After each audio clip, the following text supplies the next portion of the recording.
नमस्कार मित्रांनो, मी आपला मित्र अजय दिवटे. मित्रांनो, आपल्या सगळ्यांचं स्वागत आहे राज दिवटे गुरुकुल यूट्यूब चॅनलमध्ये. मित्रांनो, आज एक सुंदर असा प्रेरणादायी व्हिडिओ आपल्यासमोर घेऊन आलो आहे. हा व्हिडिओ शेवटपर्यंत बघा.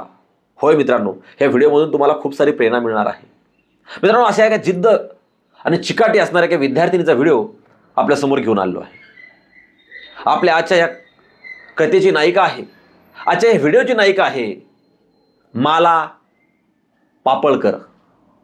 होय मित्रांनो, ज्या मुलीला जन्मताच नाव नाही, ज्या मुलीला आडनाव नाही, जिला काही तिची ओळख नाही, त्या मुलीला ओळख मिळाली मित्रांनो.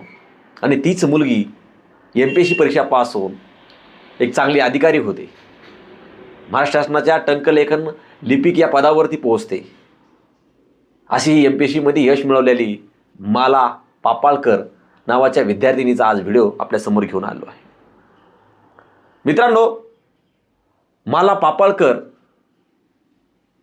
ह्या विद्यार्थीने आपल्या यशाच्या जोरावर, आपल्या अभ्यासाच्या जोरावर यशाची माळ तिच्या गळ्यामध्ये घातली मित्रांनो. 20 वर्षाआधी जळगाव भागातील रेल्वे स्टेशनवर कचराकुंडीच्या डब्यामध्ये सापडलेली बेवारस मुलगी ही माला पापळकर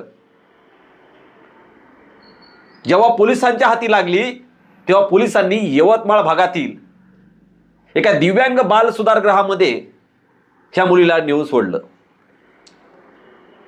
तिथल्या शंकर बाबा पापळकर नावाच्या व्यक्तीने त्या मुलीला आपलं नाव देऊन टाकलं.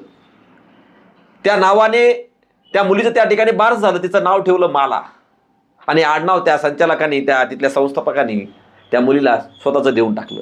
त्या नावाने तिचे डॉक्युमेंट तयार झाले. माला हळूहळू वयाने मोठी होऊ लागली.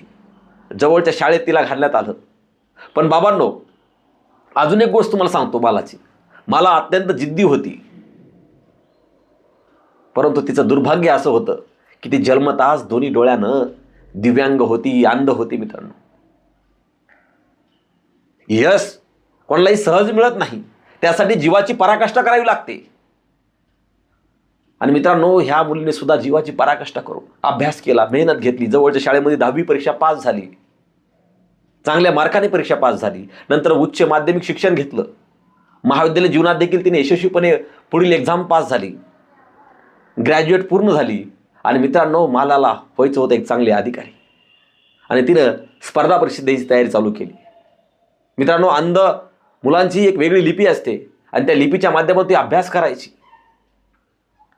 मालाने अनेक वेळेस प्रयत्न केले, कधी तिला अपयश आलं, परंतु माला कधी खचली नाही. माला अविरतपणे कष्ट करत राहिली आणि मालाला एक दिवस यश मिळालं मित्रांनो. आणि इतिहास घडला. दोन्ही डोळ्यांना अंध असणारी माला, बाल सुधारगृहामधली माला, MPSC परीक्षा पास होऊन त्यामध्ये लिपिक टंकलेखन या पदावर, महाराष्ट्र शासनाच्या या पदावर ती पोहोचली. आणि इतिहास घडला गेला. पेपरमध्ये, टीव्हीमध्ये मालाचे सर्वत्र फोटो छापून आले. परंतु मालाचं यश पाहायला तिचे आई वडील जिवंत नव्हते, किंवा आई वडील डोळ्यासमोरच्या नव्हते. त्या डोळ्यासमोर होते ते बाबा शंकर पापळकर. तिथल्या सर्व संस्थाचालकांनी, तिथल्या सर्व बालगृहातील विद्यार्थ्यांनी मोठा आनंद उत्सव साजरा केला. 20 वर्षाआधी ज्या आई वडिलांनी तिला कचऱ्याच्या पेटीमध्ये टाकलं, त्याच मुलीने आज इतिहास घडवला होता मित्रांनो. मला इथे सांगण्याची एक गोष्ट आहे इथे मित्रांनो, की एक अंध मुलगी, दोन्ही डोळ्याने दिसत नाही, तिची मुलाखत पाहिल्यानंतर असं जाणवलं, तिने असं सांगितलं की मी मोबाईलचा वापर केला, मी मोबाईलच्या माध्यमातून अनेक व्हिडिओ ऐकले, अनेक ऑडिओ क्लिप ऐकल्या, अनेक पुस्तकं ऐकवले, माझा अभ्यास केला. मित्रांनो, दोन्ही डोळ्यानं काही लोकांना दिसतं, परंतु ते अनेक कारणं सांगतात. मला तसं दोन्ही डोळ्यात दिसत नव्हतं.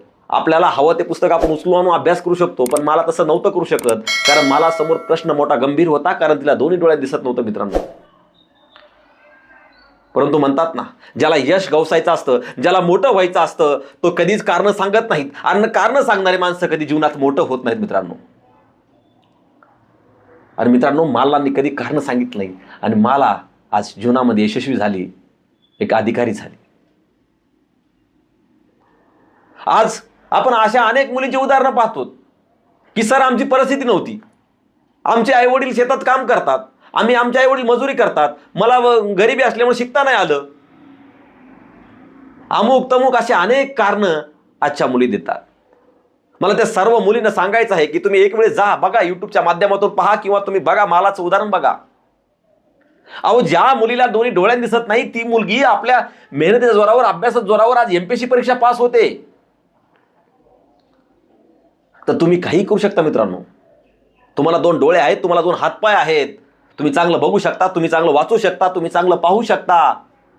आणि मग तुम्ही कारण कसले देताय? अभ्यास करा, प्रचंड अभ्यास करा, जिद्द चिकाटीनं पेटून उठा मित्रांनो. यश तुमच्या गळ्यामध्ये माळ घातल्याशिवाय राहणार नाही. फक्त कधी कारण देऊ नका, कारण कारण देणाऱ्याला यशस्वी कधी माळ घालत नाही त्याच्या गळ्यामध्ये. ध्येयानं पेटून उठा मित्रांनो. जे मला पापळकर करू शकते ना, ते तुम्ही सुद्धा करू शकता. आजच्या व्हिडिओच्या माध्यमातून मला तुम्हाला सगळ्यांना एकच सांगायचं आहे की बाबांनो, जी परिस्थिती आहे त्या परिस्थितीला सामोरे जा. लाख कारण देऊ नका. मला माहिती आहे अडचणी प्रत्येकासमोर आहेत. लाखो विद्यार्थी त्यावेळेस वर्षानुवर्षे अभ्यास करतात, परीक्षेला सामोरे जातात, त्यातून बोटावर मोजणारे पास होतात.